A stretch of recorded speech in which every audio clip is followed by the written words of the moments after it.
to another story where the political crisis in Rivers State has continued to create an unhealthy political atmosphere in the South State as the gladiators are not ready to back down.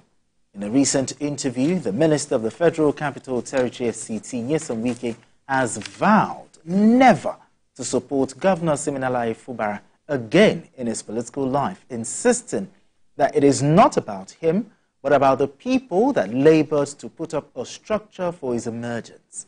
Wike, who defended working for President Bola Tinubu, said his successor is ungrateful for his support and that of others who worked for him to become the governor by destroying the political structure that brought him to power. Okay. Minister Nyesom Wike is saying that it is no secret that he worked for President Bola Tinubu in the 2023 elections, even though he's a strong member of the PDP. Now, let me ask you, is this not anti-party, or he has a right to support whoever he wants to support? No, so that is working for, he's talking about working for, okay, for the party. I mean, working for the president. On the matter of working for the president, his argument had always been that before agreeing to serve, to work in the cabinet of the president and by extension serving his country, he sought permission from the leadership of his party. So, and the leadership of his party gave him the go-ahead. It is the norm in countries like America, for example. Some solid people, the Democrats may be in power, but they will sometimes go and headhunt solid people in the opposition, which is the Republican Party. I've seen that happen. I think there was even Secretary of Commerce that actually came from the opposition. So they see it over there as serving their nation. So even if you do not belong to the ruling party, the ruling party has just taken office, has just taken power, they would need the support of everyone to succeed. When it comes to such matters, they are really bipartisan. And wherever, the administration will be dominated, the government will be dominated by people from the ruling party. But in some situations, the president, an American president, will feel that, oh, there is this bright guy in the Republican Party. I need to headhunt him to come and serve in my government. At that point, the person will not, he will be thinking bipartisan, and he will just feel, well, it's my country that we are talking about now. This does not mean that I've jumped ship or that I've become a Democrat. It's just to serve my government. I mean, serve my country. No. So Wike is saying that there's nothing wrong in serving his nation, especially after he sought permission from his party and that permission was not rejected. So if Damagum and others in the National Working Committee of the PDP had said, no, you cannot go, and he decided to go, then you can say it's anti-party activity. But they gave him, according to him, they gave him the go-ahead, and none of them, it's not the first time he's saying it, and none of them has come out to say, no, you lied. We never gave you permission to go and work for Asiwaju Bola Ahmed Tinubu. And even in Nigeria, it's not the first time. It's not the first time. Obasanjo brought in elements from the Alliance for Democracy. He worked in his administration. Not one, not even two persons. Bola Ige, who was his power minister. Okay, power minister. Yes, okay. Was a very strong person in the Alliance for Democracy. And he was his minister. In fact, a former chairman of an opposition party was brought into his administration as a special advisor. Two former chairmen of opposition party were brought into his administration, in his cabinet, to serve as special advisors. So Obasanjo used such people.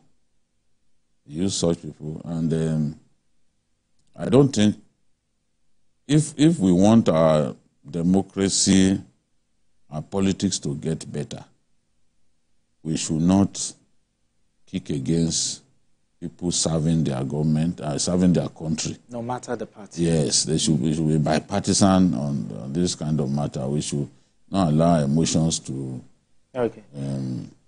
dictate what we do. All right. Well, you're doing. The minister saying that he will not, he was emphatic, that he will not support the River State governor. Now, what is the impact of this on the political dynamics, in River State?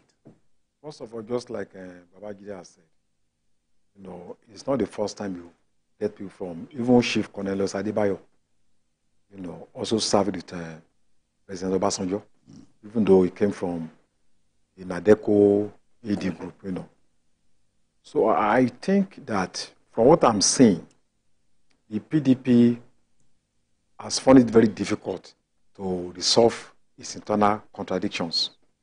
And either you like it or not, Wike is one of the most formidable individuals, in that party. And I have visited Abuja in recent times, this past 1 year. I think he also remains an asset to the current government. Yes. I spoke with Tazis that took me from one point to the other. People are talking about new roads. People are talking about street lights in Abuja, that even before everywhere was dark. Yes. They don't even want to talk about the increase in fare. Taxi drivers say, no, Wike is performing. Go to Abuja and later ask people. He has been able to distinguish himself. And I think as a country, we need such people, irrespective of his party affiliation. And I think if you look at Wike's political career, look at even during the primaries of PDP, look at the narrow margin between him and Atiku. Yes. It was his first time such a thing was happening. Somebody from Niger Delta. Tambua donated his vote. If not because Tambua donated it. Look at the third person that came third, Saraki, 70 votes. Compared with Wike that got 237. And Atiku, 371. Just distance of 134. So he nearly won that presidential election. That will tell you the level of his network in the country, just beyond, River State. So I think such a person who is an asset, you need to manage him. It's like performing an operation on a very delicate, surgical operation on a delicate organ. If you are not careful, you want to just remove the organ, the patient will die. So if the PDP really wants to play mature politics of principle, they need to show some respect for Wike. If not, I think the party has a lot to lose as the presidential election approaches. Because he's a formidable figure. And it's not only him. It's also central to the 5 PDP governors that did not support Atiku in the last election. Okay. So I think... and nobody funded the party more than him. Yeah, more than him. So when you have such a person, you can't have is Atiku perfect? None of them is perfect. So you must know how to manage a figure like this. But I think increasingly it's being pushed to the wall. And I think there's going to be counter, looking at the situation in Rivers State, the rift between the minister and the governor. In your opinion, how do you think that rift can be resolved? Although he said that it's not going to, but how do you think it's going to be? Do you see someone leaving a party for another, in your opinion? Or do you see it not being resolved at all? I think if the two gladiators have the interest of the people at heart, there should be at least a lowest common factor that will bring them together. But it appears both parties, taking extreme positions. So it's going to be very difficult. It's only an act of God that will be able to resolve this problem. But I think the current governor of Fubara has more to lose. He's the one that is desperately looking for a second term. Wike is not contesting for a second term. It's guaranteed, even if you want to be a minister in the next administration, if APC wins the presidential election. So I think if you know that you are negotiating from a position of weakness, that's the governor. Forget about the fact that you have, paraphernalia of office and all that. As we speak, you are the one that wants second, and you want some level of stability for your first term. So I think he must be able to walk the rope, with a lot of diligence. For me, if I were him, I would not even allow this crisis to come up my first time. I would have managed it. But it started happening the first week. And if it's not helpful for the first term, first 4 years, it's going to be, riding in turbulence. And if you ride in turbulence for your first term, how are you sure that you are going to have a second term? Considering even the vote that comes from, Wike's ethnic group and also his own local government. Sure. It's formidable. So I think, we have different forces that are pushing both sides, and they just think, but when they get to that field, when the election comes, I think the stronger person will know that, the people will know who is stronger than the other. BKO, yes. This issue, the rift, do you see it being resolved? Or do you see, because there's been rumors that the governor might leave for a particular part, there's been rumors, but it's not been confirmed yet. But what are you seeing? Increasingly, it's looking like Governor Fubara will eventually have to leave the PDP. Because what happened last week, I think on Thursday, when the National Working Committee of the party decided to approve the Congress held some weeks back, it was a clear sign that the leadership of the party was not prepared to side with the governor against his son Wike. And the way it is now, the structures of the party in the state, that's the PDP, are firmly in the hands of Wike. Because the congresses were from ward to local government and to the state. Fubara's supporters did not buy form. And the stipulation is that only those who bought forms can contest in the congresses. The congresses eventually produced Aaron Chukwemeka from the Wike faction as the chairman of the party in the state. Yes, there was a court that ordered them not to proceed with the Congress. Okay. But an earlier court had ruled that, that's the Federal High Court, had ruled that nothing must tamper with, that nobody should tamper with the Congress of the party. And when you have two courts of concurrent jurisdiction giving conflicting orders, the tradition is usually to obey the first, court, the first entity. I thought that the governor's people will have found a superior court to set aside that earlier judgment. Yes, because by giving by a court of concurrent jurisdiction, that's the state high court, giving a different order, that means that first order had not been set aside. And until when it's set aside, you have to set it aside. We talk about these things. Sometimes you wonder who advises them. Because you're supposed to be advised by a lawyer who knows what the law says. Because that order had not been set aside. So, and they went ahead, they held their Congress.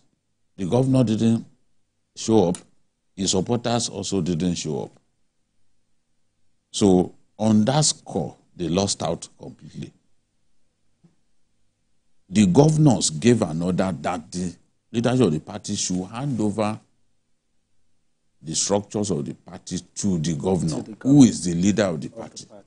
By tradition, a sitting governor is the leader of the party. It's like that too in the APC. But In this case, Wike is the proper politician amongst them. But Fubara is not really a politician. He's been a technocrat. All his working career has been a technocrat. So some of these issues may not be clear to him. But they should have found a way to set aside that order so that that Congress will not hold. But now we've had that Congress and he is now firmly in charge. We are hearing rumors that the governor's people are buying forms to go and contest the local government election on the platform of APP. That was the party that had this secretariat bombed the other day. You must have felt that, okay, they went to attack the place knowing that the governor intends to use that platform.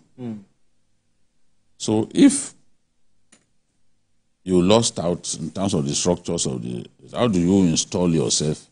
Exactly. How do you, that means you can't be candidate of the party because the structures that will produce you have been completely annexed by an individual. Sure. So how do you come out? All elections at that level, all primaries will be based on the congresses.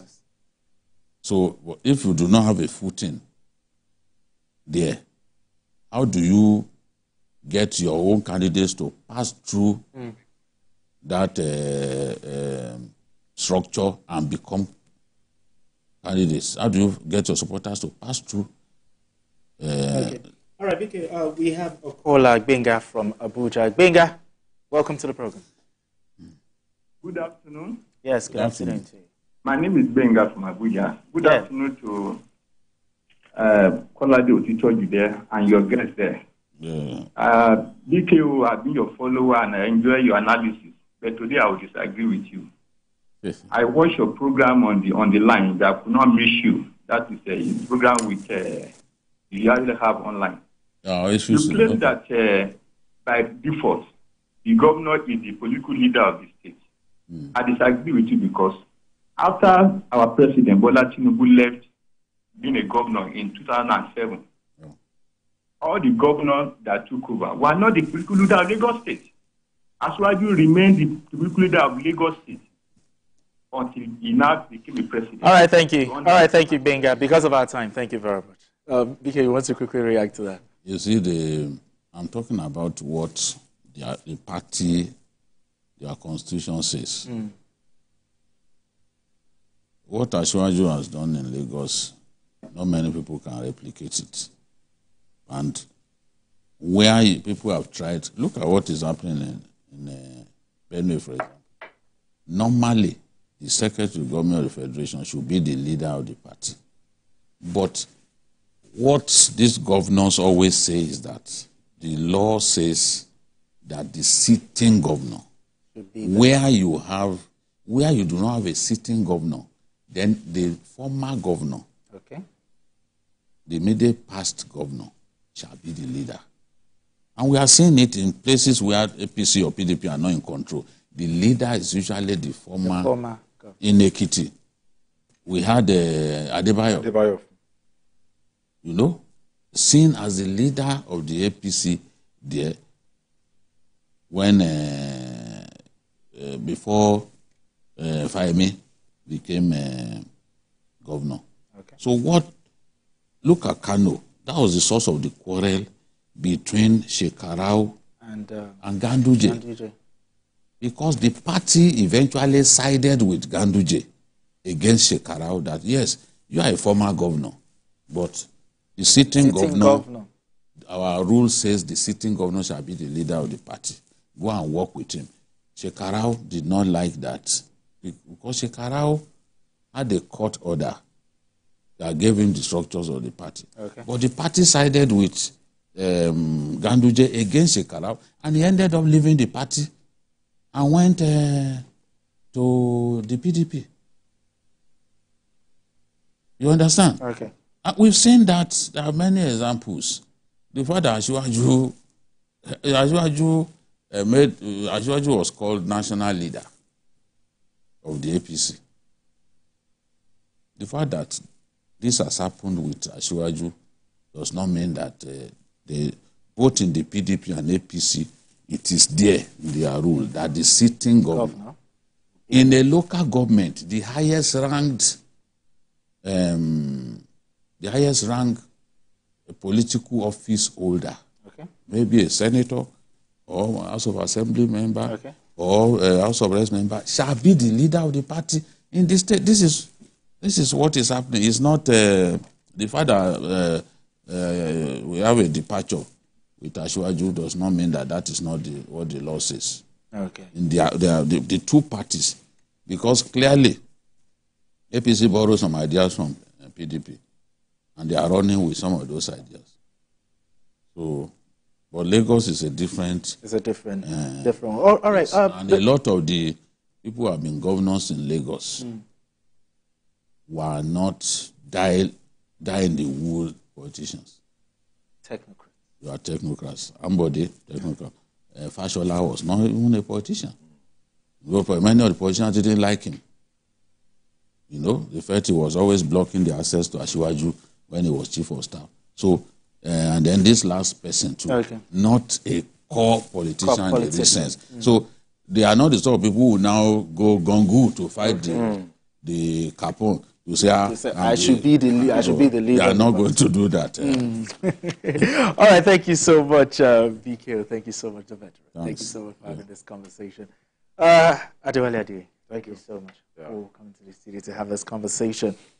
And that's it. That's all on Journalist Hangout on Sunday. Join us tomorrow for the regular episode of the program at 5 p.m. You can watch the repeat broadcast of this episode tonight at 11:30.